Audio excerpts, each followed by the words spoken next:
Oke, baik. Itu ada anak siapa yang nangis tuh? Baik, coba diperhatikan di soal ini ya. Soal ini kan kalau kita perhatikan saya buat kertas kerja analisa pisah batas ya. Analisa pisah batas penjualan ya. Nah, di mana di sini ada data penjualan terkait. Oh, kalau ini udah kita bahas ya. Sorry, ini kita bahas ya. Yang PPN-nya yang belum. Ya, PPN yang belum. Nah, kalau PPN ini kan di-cross juga ya dengan apa namanya? Data penjualan.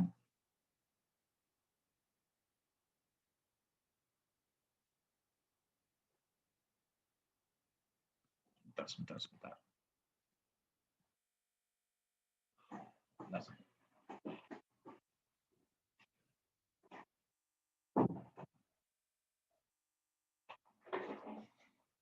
Baik, ada yang bisa jawab nggak soal ini? Silakan kalau ada yang bisa jawab.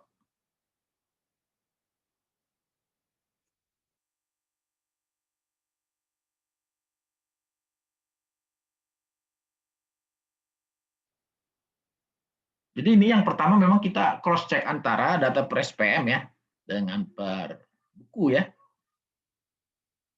Ada selisih nggak? Kalau nggak ada selisih, saya kira udah nggak ada masalah ya. Kemudian dari sisi pembukuannya, pembukuan PPN-nya, coba perhatikan per buku itu ya, per buku. Per buku dia catat PPN masukan, ya, itu sebesar 200, sebentar ya, ini kurang jelasnya.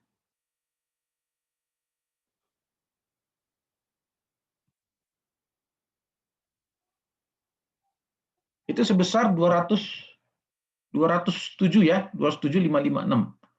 Kemudian PPN keluaran 259 juta. Jadi ada selisih ya, selisih ini yang biasa kita sebut dengan istilah dia karena keluaran lebih besar dari masukan, maka dia adalah PPN kurang bayar. Maka kira-kira jurnalnya apa yang kita lakukan? Ya, yang kita lakukan adalah jurnalnya yaitu dengan melakukan net off. Net off antara PPN masukan dan PPN keluaran. Ya, jadi jurnalnya bagaimana? Jurnalnya coba mana si Selina, coba Selina. Nah, coba Selina, coba bisa Anda jawab. Bagaimana jurnal menet of PPN?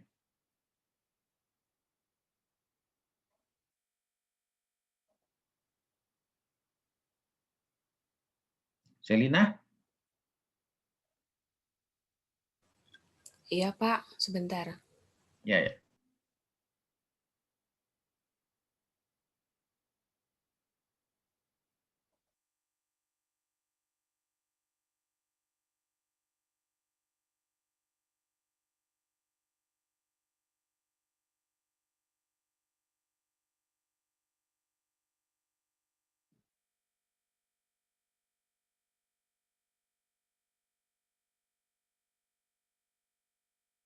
Itu sebetulnya satu jurnal aja paling gampang.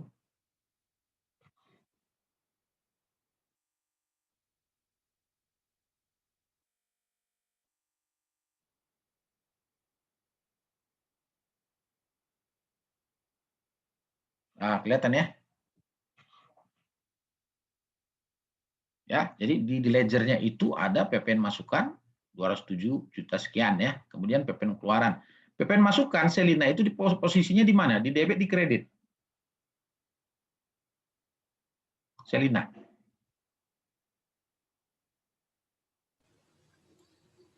Di kredit bukan, Pak? PPN masukan. Debit ya? Kalau nggak di kredit, di debit ya.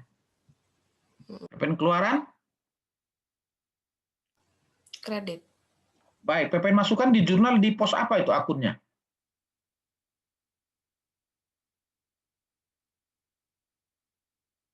Akunnya di mana itu PPN masukan?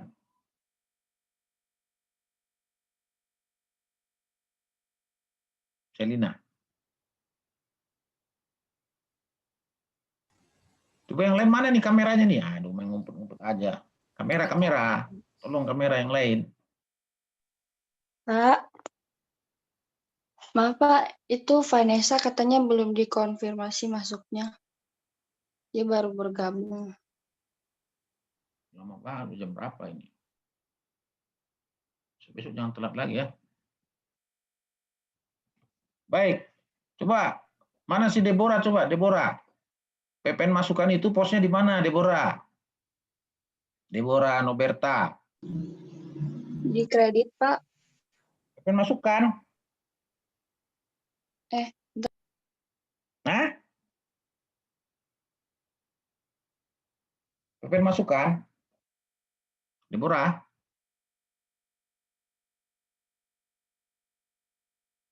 Iya, Pak, di debit gitu. Debit. Ya, posnya apa Iya. posnya? Anda belum menjawab pertanyaan. Coba kameranya dinyalain semua. Mana? Pada ngumpul semua. Kamera tolong. Di aku nggak bisa dinyalain, Pak, kameranya. Soalnya jaringan di sini kurang bagus. Jadi nanti macet-macet. Begitu ya sudah. Coba Anda jawab pertanyaan saya. Ya, Pak. PPN masukan di pos mana?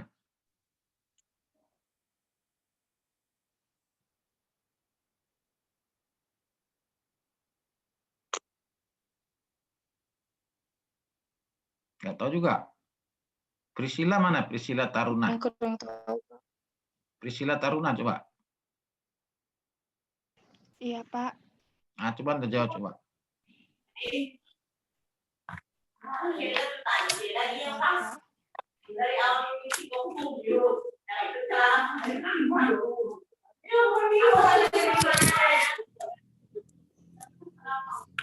Mana Priscilla? Iya, Pak, sebentar.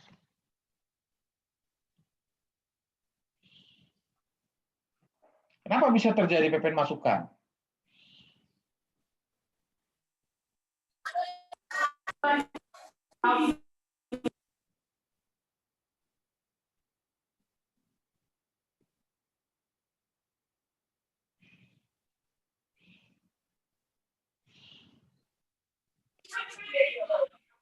Coba si Monica deh, Monica, coba Anda Monica, coba Anda jelaskan. Kenapa bisa terjadi PPN masukan? Kalau menurut saya PPN masukan bisa terjadi karena suatu barang tersebut ya harus dipungut PPN, Pak. Kayak misalkan motor gitu, Pak. Ya, yang mungut siapa? Yang mungut si penjualnya. Oke, kalau Anda sebagai Maaf, pembeli, kenapa, Pak? sorry, ini tolong Kalau Anda sebagai pembeli misalnya ya, Anda sebagai Ya, pembeli, Pak. ya, terus PPN itu yang bayar siapa? PPN masukan. Penjualnya yang mungut. Oh, yang bayarnya pembeli, Pak. Bayar ke siapa? Bayar ke si penjual. Nah, yang bayar ke negara siapa? Penjual. Oke, Anda sebagai pembeli berarti PPN masukan Anda catat sebagai apa? Sebagai pengeluaran. Langsung jadi beban gitu?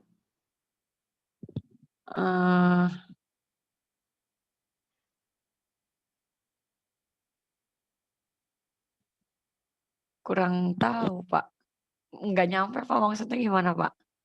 Ya, kan Anda beli motor, kena PPN, Iya. ya kan? Nah, PPN itu kan dipungut oleh si penjual. Anda sebagai pembeli, tadi harga motornya katakan 10 juta, tambah PPN 1 juta, jadi 11 juta Anda bayar. Jadi jurnalnya apa tuh? Berarti jurnalnya pembelian. Ya, jurnalnya aset tetap, Oh ya, aset tetap. motor, ya kan? Kenapa, Pak? Ya, aset tetap berupa motor, senilai, Tadi 10 juta ya, Pak? ya, terus jurnal apa lagi? PPN masukan gitu, Pak? Bukan PPN keluar. PPN. Bentar, Pak. Kalau di pembeli berarti nyatetnya PPN. Hanya jurnalnya apa dong? Masa nggak tahu jurnal PPN? Nggak tahu, Pak, belum belajar. Loh, itu nggak perlu belajar, itu mah logika. Ya, logika. Iya, Pak. Kalau kita beli aset tetap berupa motor, jurnalnya motor 10 juta, kasnya berapa? Kas keluar 10 juta juga, Pak. enggak dong, 11 juta karena Oh, kita bayar PPN. oh iya, Pak, ya. Nah, 1 jutanya di jurnal sebagai apa?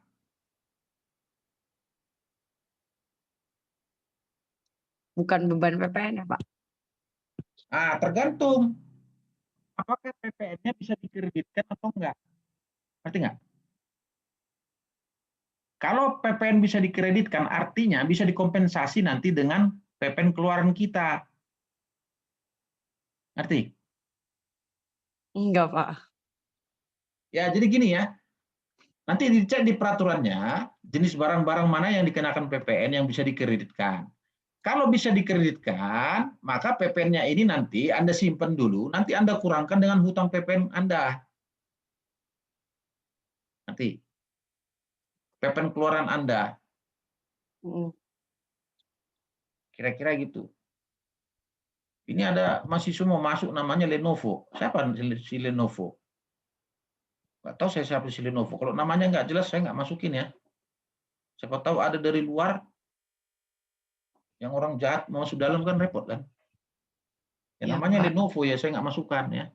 Baik, jadi itu PPN bisa dikreditkan atau enggak? Kalau bisa dikreditkan, maka PPN-nya dijadikan pajak dibayar di muka dulu. PPN dibayar di muka. Ya, Gitu. Pak. Ya, tetapi kalau tidak bisa dikreditkan, langsung beban Pak. pajak PPN, langsung dibebankan di saat itu juga. Ya, Ya, baik. Pak. Ini berarti pos-pos daripada PPN masukan ini maksudnya di mana nih berarti, Monica? Maksudnya pos akun maksudnya, Pak? Ya, akunnya di mana berarti PPN masukan? Buat pembeli atau penjual, Pak? Pembeli. Kalau gitu berarti di debit, Pak. Maksudnya kalau misalkan bisa dikreditkan tadi si PPN-nya berarti pakai PPN dibayar di muka. Ya, berarti pos di mana itu posnya? Debit, Pak. Bukan pos. Nama posnya apa? Oh, maksudnya Apakah di aset, apakah liabilitas, apakah ekuitas, apakah pendapatan, apakah beban?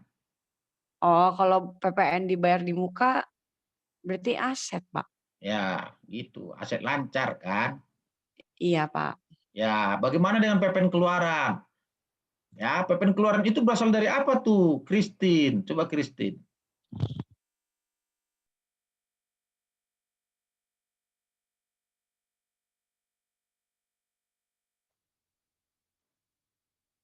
Mana Christine? Hadir, Pak.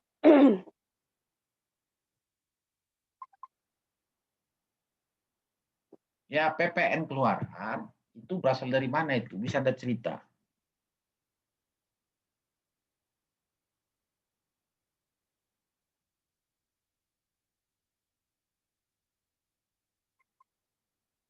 Mana Christine? Kok bingung? PPN keluaran berasal dari ketika membeli barang. Alah, Ini saya, Pak. alah. Mana ceritanya? Beli barang itu PPN masukan. Kan tadi saya ceritakan. Kalau beli barang PPN masukan. Kalau Anda jual barang, PPN keluaran. Artinya, kenapa PPN keluaran? Kenapa PPN keluaran? Kenapa menjadi hutang? Oh iya, Anda pungut PPN-nya orang. Anda store ke negara, tapi belum store. Ngerti nggak? Gitu. Jadi katakan Anda ini adalah si penjual motor tadi ke si Monica. Ah, jurnalnya apa dong? Si Monica tadi kan jurnal, aset tetap, motor, PPN masukan, pada kas. Nah, sekarang Christine yang jual gimana tuh jurnalnya? Piutang ke si Monica berapa? Piutang si Monica berapa piutangnya? Christine. Nggak tahu, Pak. Loh, kok nggak tahu? Itu kan jelas tadi.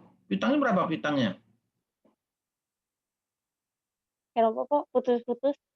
Piutang ke si Monica berapa? Anda sebagai dealer motor. Maaf, Pak. Ini jaringan sayanya putus-putus. Ah, jelas mau putus-putus. Clear kok suaranya. Coba. Anda bisa jawab nggak? Nggak bisa. Oh, maaf. Ini putus-putus. Oke. Sekarang Yosua menurun. Coba, Yosua. Kau Yosua. Iya, Pak. Ya, coba sekarang dibalik, ya kan? Tadi si Monica pembeli, kau yang jual. Nah, jurnalmu apa?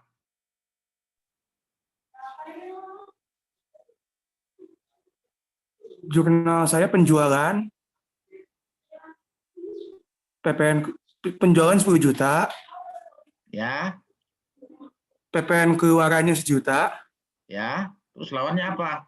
di Debit, di bawahnya kredit tuh Debit di itu kredit debit, tuh. Pak. Hah? Debit. Oh, penjualan kok di debit? Sorry, Pak, ya. Piutang dulu, Pak. Pertama, piutang debit. Piutangmu berapa piutangmu? 11 juta, Pak. Oke, kredit?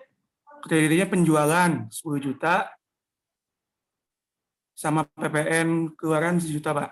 Nah, itu maksudnya. Ya, tinggal nanti jurnal COGS kan. Oke lah, lupakan aja lah COGS tuh ya. Dianggap sudah ada. Baik. Jadi si Monica, kalau si Monica you beli barang, ada PPN masukan. You jual barang, ada PPN keluaran. PPN keluaran dan PPN masukan ini akan di-net setiap akhir bulan. Ngerti nggak?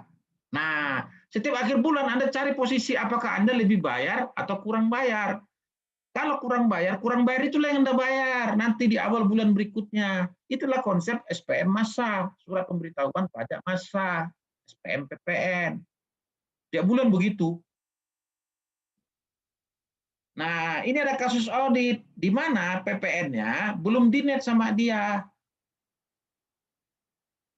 Kalau gitu jurnalnya apa dong kalau mau kita net? Jadi dia biarin aja akunnya numpuk di situ, PPN masukan, dia biarin akunnya numpuk, PPN keluaran. Ini sering terjadi di lapangan. Ya mungkin karena orangnya malas ya bagaimana ya. Udah ntar aja dah setiap bulan malas, akhir bulan aja gitu. Ya nggak apa-apa. Anda ngaudit, ketemu kayak beginian, apa jurnalnya? Nah, jurnalnya adalah PPN tadi itu kita net. Jurnalnya kalau gitu gimana? Loh dia sudah catat PPN masukan 207 dan dia sudah catat PPN keluaran 259. Ya tinggal net aja. Netnya PPN keluaran debit 259, PPN masukan kredit 207. Sisanya PPN utang PPN kurang bayar. Nah, di awal bulan berikutnya dibayar hutang PPN 52 pada kas 52, selesai. Ya kan gitu. Ya, jadi nanti tolong dipelajarin begini ya, logika daripada jurnal penyesuaian untuk yang diusulkan oleh auditor kepada klien. Jadi Pak, ada kertas kerja, nah, terus kita propose jurnalnya apa nih untuk disesuaikan gitu. Ya, ada pertanyaan, silakan. Iya Pak, saya mau bertanya buat yang tadi dari sisi penjual. Berarti Ya. tadi kan piutangnya 11 juta, terus penjualannya 10 juta. Nah ini berarti PPN keluaran atau masukan tadi Pak? Yang mana? Buat yang penjual. Yang penjual Pak, yang tadi Yosua Itu PPN sampaikan. keluaran. Hutang, karena dia Oh, belum dari setor ke sisi. negara. Oh Gini, iya, oke logikanya Pak. gini logikanya. Itu bukan pajak dia sebetulnya, itu bukan pajak si Yosua, tapi pajak kamu. Tapi dia pungut. Iya Pak. Ya kan? Dia pungut. Iya Pak. Tapi dia belum setor ke negara. Gitu. Iya Pak. Nah, pada saat mau dia setor ke negara, ntar dulu. Dia ada nggak yang dipotong oleh orang juga gitu. Nah, bisa saja di sisinya neracanya si Yosua ada juga PPN masukan. Nah, itu dia net. Jadi dia setor ke negara itu yang net. Lah kalau lebih Iya, iya, bagaimana? Pak. Kalau lebih, ternyata PPN masukannya si Joshua lebih besar dari PPN keluarannya. Kalau lebih itu dikompensasi bulan berikutnya. Nah, inilah mekanisme PPN tuh. Ya itu kalian harus paham ya. Jadi PPN masukan itu kalau misalkan kita udah setor ke negara ya, Pak? Bukan, PPN masukan Anda store ke dealer, bukan ke Oh, negara. maksudnya dari pembeli. Ya, pembeli store ke penjual. Penjual yang store nanti ke negara. Iya, iya, Pak. Itu. Paham? Ya, Pak, paham, Pak. Berarti di Ya. penjual nggak ada PPN masukan kan, Pak? Ya adanya keluaran. Lo enggak, dan saat itu dia PPN keluaran, tapi PPN masukan penjual ada kalau dia beli barang yang lain di luar. Oh, iya, iya, Pak, ya. Itu. Ya, kasih, Pak. Ya itu yang harus di net nanti setiap bulan, ya. Karena kan si Yosua sebagai dealer kan dia beli motor itu juga dari pabrik. Nah, dia sama pabrik dipotong juga PPN.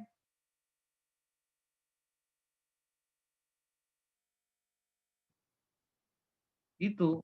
Sorry, dipungut PPN.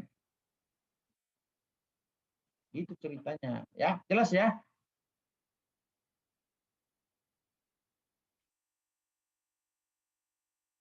Ada lagi pertanyaan yang lain mungkin? Silakan. Satu lagi. Sebelum kita masuk ke topik bahasan hari ini.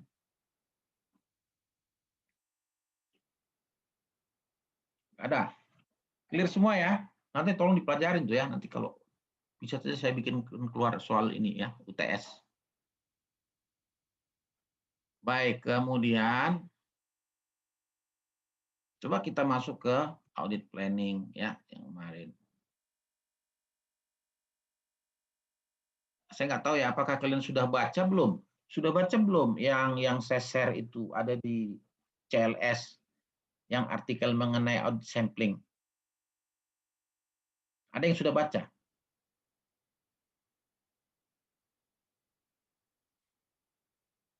Ya, ada yang udah baca belum? Nolim mana? Nolim. Udah baca Nolim? Atau Anda sendiri belum download sama sekali? Belum buka juga? Ada saya download ya. Saya download artikel dari ini ya, ACCA. Terus ada juga saya barusan masukin video YouTube. Ya itu dari luar ya, YouTube mengenai audit sampling. Nah, Anda pelajarin itu ya, Anda pelajarin. Baik, saya cerita sedikit mengenai audit sampling ya. Baik. Jadi pertanyaan saya adalah, pada saat kita melakukan atau penentuan audit sampling, di mana kita lakukan audit sampling itu? Ada yang tahu nggak? Ya, ini tahapan audit, ya, baik. Kemudian ini perencanaan audit.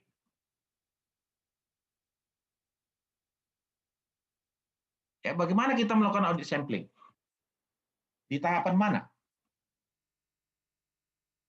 Apakah di perencanaan audit, pelaksanaan audit, atau penyelesaian audit? Di mana? Ada yang bisa jawab?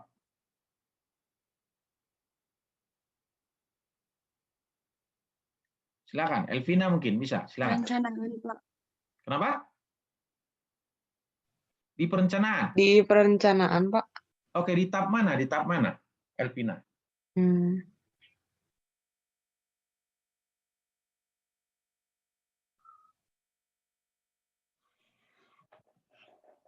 Melakukan analisa awal.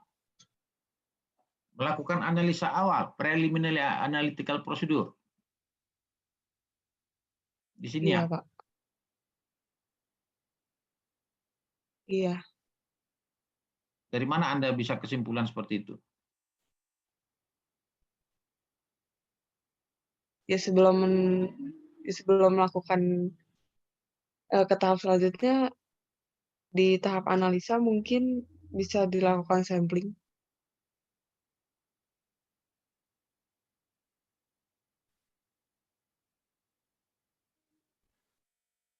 Oke, coba perhatikan ya. Saya kasih rumus ini ya. Sebentar. Saya kira minggu lalu sebetulnya juga sudah saya jelaskan.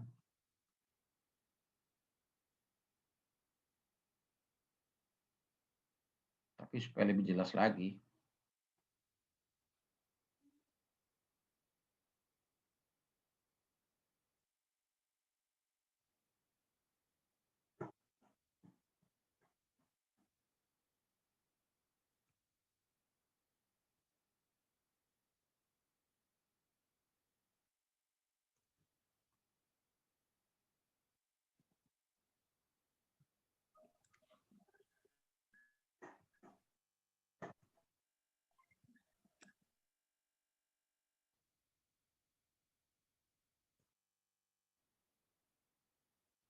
Oke, kelihatan ya?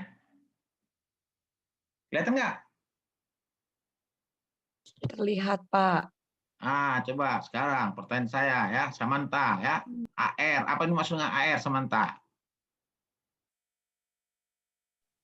Account receivable, Pak. Lah, di rumus ini AR, nggak tahu AR apa? Ini kan udah belajar di auditing 1. Apa AR? Audit risk. Audit risk. IR apa?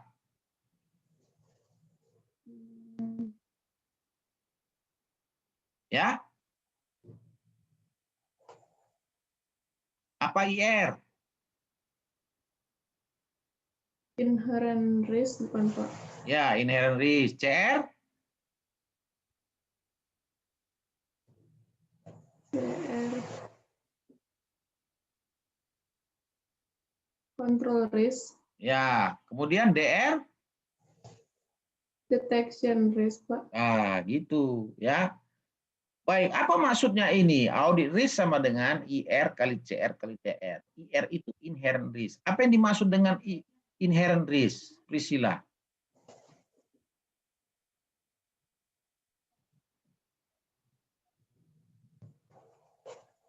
Priscilla. Iya, Pak. Apa yang dimaksud dengan inherent risk?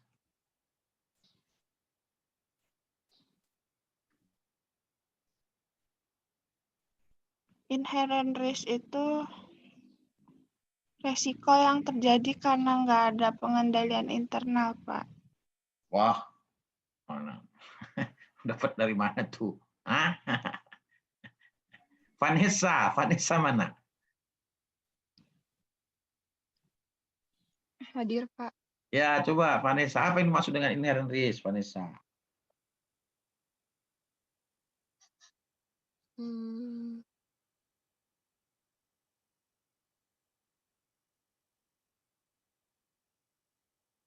Kurang tahu, Pak. Kurang tahu, Jeffrey. Mana Jeffrey? Nah, apa yang Anda tahu mengenai inherent risk? Resiko yang terjadi karena karakteristik yang unik dari suatu perusahaan. Ya, jadi resiko bawaan ya, resiko bawaan. Artinya resiko yang melekat di bisnis, resiko yang melekat di perusahaan itu sendiri. Ya, bisa dari mana muncul resiko itu? Misalnya sifat bisnis. Nah, misalnya mana lebih besar resiko bawaannya? Perusahaan manufaktur atau perbankan? Lebih besar mana? Tentu perbankan. Kenapa? Semakin dia aset-asetnya semakin banyak yang liquid, maka semakin besarlah resikonya. Itu salah satu contoh. Ya. Coba sekarang Yunisa coba. Hadir, Pak. Ya, ayo Yunisa, apa yang dimaksud dengan CR? Gimana ceritanya CR nih? Control risk, Pak. Ya, kenapa bisa muncul control risk?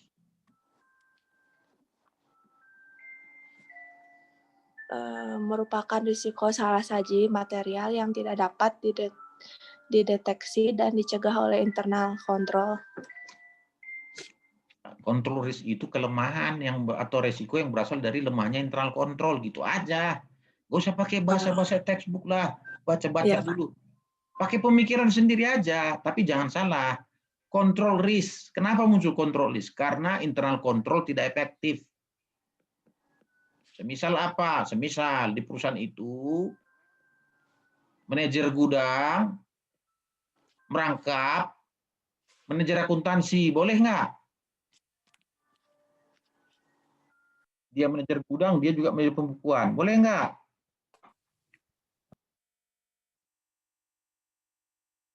Coba mana Saur Artini Sinaga? Coba kau Saur, kau jawab dulu.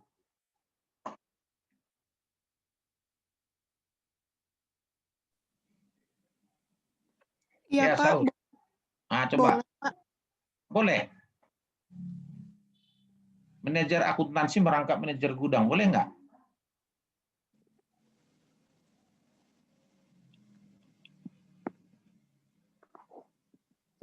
Boleh, Saur. ya, Pak. Boleh. Berarti nggak apa-apa gitu, Saur.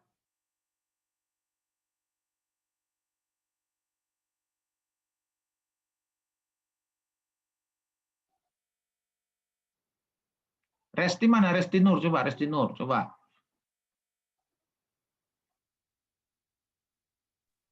Iya, Pak. Ah, coba Anda jawab.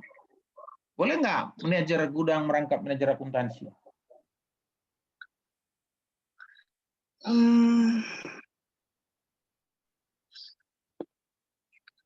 Enggak, Pak.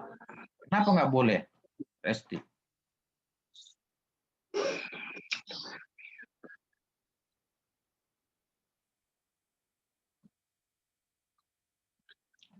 Kenapa, Resti? Karena apa ya?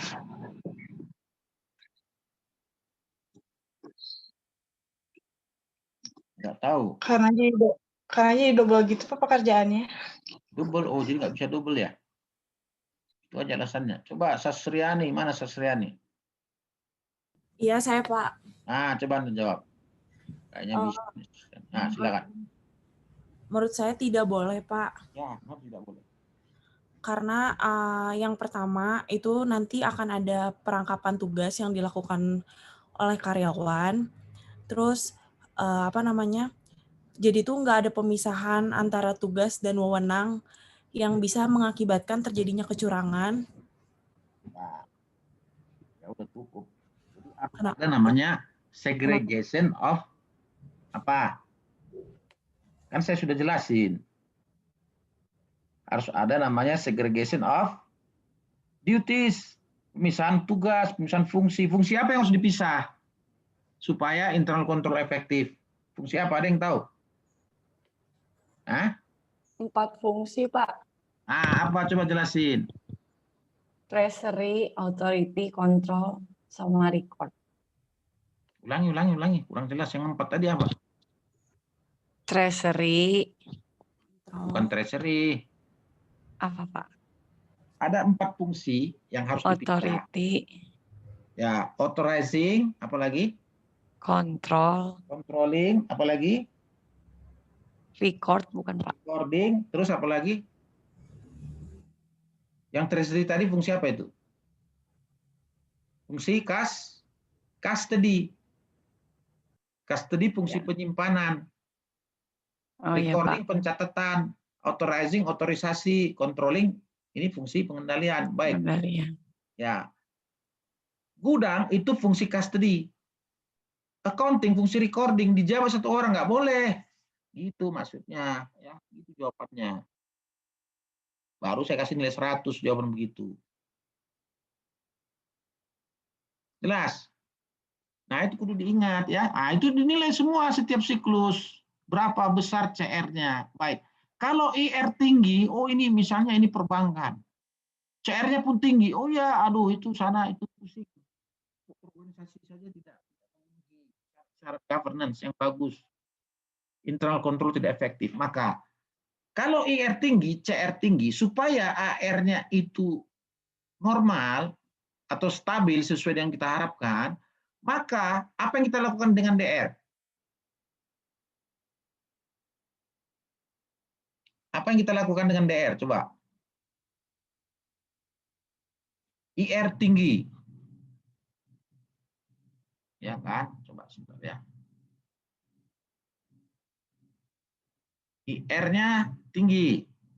Ya kan? Kemudian CR-nya tinggi. Ya kan? Maka DR harus diapain? DR kudu rendah. Nggak boleh dibiarin tinggi juga. Gitu. Ngerti? Jelas? Jelas, Pak.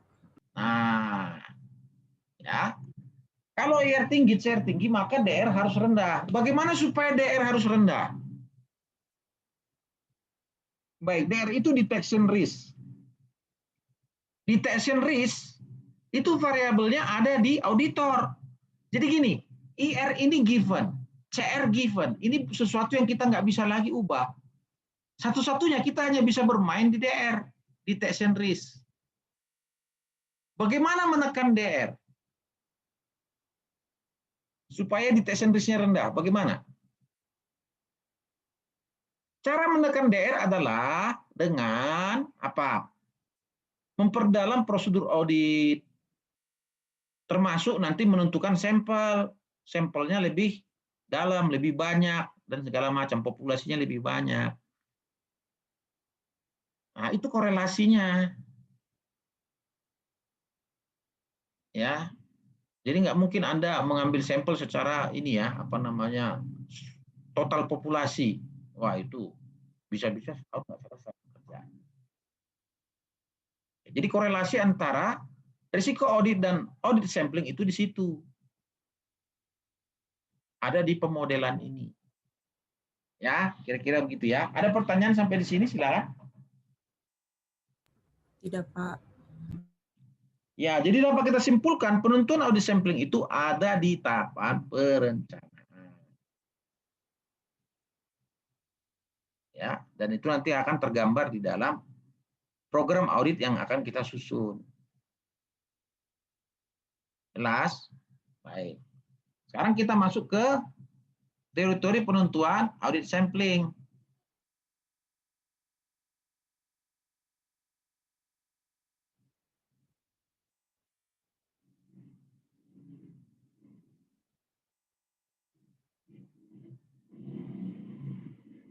Bentar ya.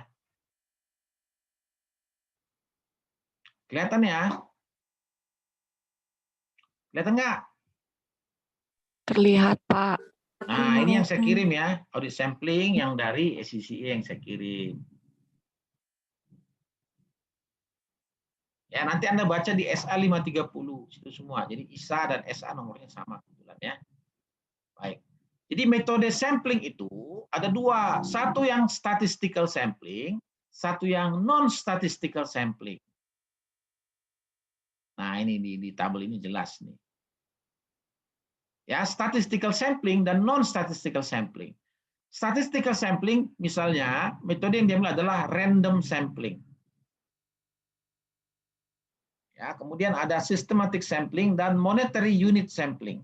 Nah, Anda pilih yang mana? Saya kira di bawah nanti ada penjelasan mengenai ini, nanti silakan baca sendiri karena waktu kita terbatas. Kemudian yang non-statistical sampling ada namanya haphazard sampling dan block sampling, block selection, ya. Kira-kira gitu ya. Jadi apakah auditor harus menggunakan statistical sampling? Jawabannya bisa juga enggak. Ya, tergantung total populasi berapa. Ya. Nah, tapi kalau praktek di Indonesia paling banyak orang menggunakan non statistical sampling ya. Saya nggak tahu apakah karena memang nggak paham bagaimana menentukan statistical sampling atau memang pengen cepat. Ya, jadi ada salah satunya itu adalah haphazard sampling. Jadi haphazard sampling ini gini. Kita ngambil yang memang menurut kita yang misalnya adalah angka-angka yang paling mencurigakan dan paling besar. Nah, silakan juga dilakukan seperti itu bisa. Baik, apa perbedaannya misalnya begini ya, kita sampling. Sampling itu kemudian kita ambil statistical sampling dengan secara random. Tahu random ya? Nah, random contohnya begini ya.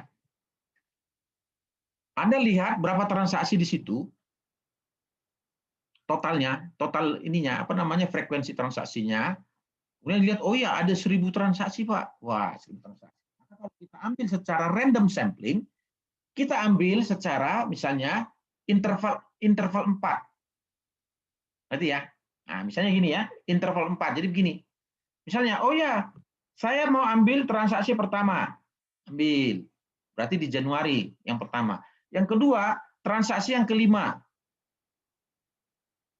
Kemudian transaksi yang ke-9. Transaksi yang ke berapa tuh setelahnya? Ke-13 dan seterusnya. Kira-kira gitu. Jadi diambil per 4. Interval 4. Itu diambil ya. Setelah diambil, kira-kira dari total dari 1000 ini, berarti kalau dia ada interval 4, berarti ada 250 transaksi. Nah, dari 250 transaksi ini, kira-kira ada temuan nggak? Ada kesalahan pencatatan atau ada perbedaan nggak? Nah, Total nilainya berapa?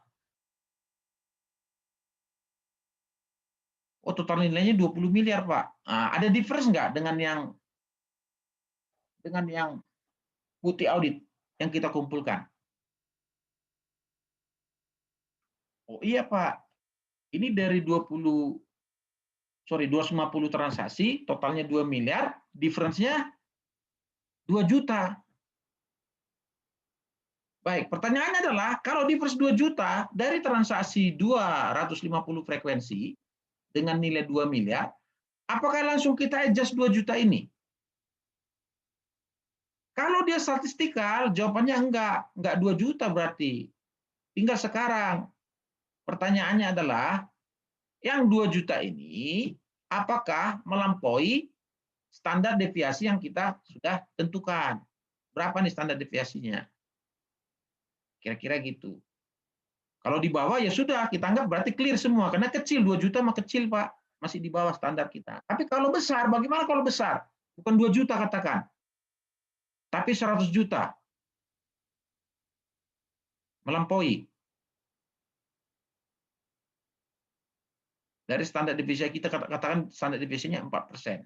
Nah, maka kalau dalam kasus terjadi seperti itu, maka data yang total semua ini, yang dari 1 juta frekuensi transaksi, kita nggak bisa trust pencatatannya. Kita nggak bisa percaya. Ya. Karena penyimpangannya melebihi standar yang seharusnya. Kira-kira gitu. Ya, beda dengan yang dia non-statistikal. Kalau yang non-statistikal dicomot, mana yang kira-kira mencurigakan. Ya. Ada perbedaan, langsung di-adjust boleh. Gitu loh. Nah, dalam hal non-statistikal ini bisa digunakan apabila frekuensi transaksinya nggak terlalu banyak. Kalau frekuensi transaksinya banyak, ya harus pakai statistikal. Populasinya maksudnya banyak sekali ya. Nah, frekuensi di sini bisa diartikan populasi juga. Ya. Oh iya Pak, ini ada 10 juta transaksi dalam setahun. Wah, itu nggak bisa lagi non-statistikal ya. Kira-kira gitu. Maka kita menggunakan statistikal. Jelas di sini? Ada pertanyaan mungkin, silakan. Nah baik, jadi metode-metode ini yang kalian harus pelajarin. Nanti digali lagi di artikel ini ada penjelasan semua masing-masing. Apa itu random sampling, apa itu systematic sampling, apa itu monetary unit sampling, haphazard sampling, dan block selection. Ya, Anda pelajari semua itu, ini semua sampai kalian paham, dan juga dengan merefer ke video yang saya juga barusan upload. Kira-kira begitu. Ya, baik. Inilah materi dari saya ya, silakan dipelajari. Nanti bisa saja saya akan bikin kuis ya, tapi nanti akan saya kirim soalnya ya untuk kalian pekerja selesaikan soal-soalnya sehingga kalian paham ya. Statistical sampling itu apa, non-statistical sampling itu apa. Nah, itulah materi mengenai audit sampling. Dan kalau mau kalian gali lagi, di CLS saya udah jelasin juga ya, CLS. Kalian bisa juga ambil materi juga sebagian yang ada di buku assurance dan non-assurance services ya, yang dikarang oleh Arends ya. Arends, Elder, dan Beasley yang saya pernah sebelumnya minta kalian membeli bukunya itu ya. Baik, bukunya udah pada punya belum? Udah? Kalau sekarang sih enak beli buku ya. Udah ya. Kalau sekarang beli buku enak, tinggal kalian beli online aja kan. Ada yang soft copy itu kan, itu lebih enak. Jadi nggak usah bawa buku berat-berat. Itu ya, ada pertanyaan? Nggak ada? Baik, kalau nggak ada pertanyaan saya kira cukup ya perkuliahan kita hari ini ya. Ya, Pak. Nanti minggu depan kita lanjut. Dan untuk hari ini jangan lupa si Deborah, absensinya tolong ya. Ya, Pak. Nanti kalau udah dicatat yang hadir siapa aja, berapa orang? Ini aku catat, Pak. Udah semua ya?